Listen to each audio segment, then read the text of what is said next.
So I'll be showing you how to turn on AirDrop on your iPhone so that you're able to receive files being sent to you via AirDrop.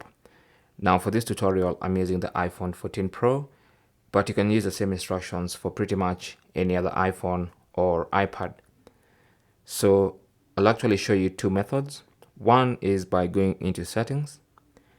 On the main settings page, go to General, tap on that, and under General, you should see AirDrop. Tap on that, and as you can see, the check mark is next to receiving off, which basically means AirDrop is turned off. So you can either turn AirDrop on for contacts only. This basically means anybody that you have each other's contacts and have an iPhone, they can see you on AirDrop and attempt to send files to you. Or you can turn it on for everyone for 10 minutes. So once you do this, it means anybody around you with AirDrop trying to send files can see your phone and attempt to send files to your phone. Now, of course, there's going to be a prompt for you to receive or reject files, but that's basically how to turn on AirDrop so that people are able to send files to you. Now, after 10 minutes, it's going to automatically turn AirDrop off. Okay, so you can either leave it on contacts only, and that means AirDrop will always be on for your contacts.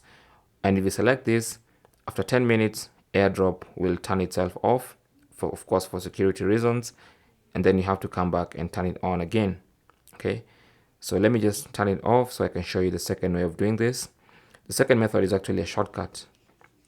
So if you pull down from the top of the screen on the right hand side like this, that reveals the control center.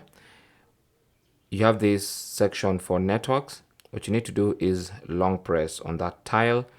It's going to expand, and then you should see AirDrop there. So you can see receiving is off. If you tap on that, it gives you options, pretty much the same options. So either contacts only or everyone for 10 minutes. And then it's going to go blue, and now you know AirDrop is on. Thanks for watching. Leave your comments and questions down below, and good luck.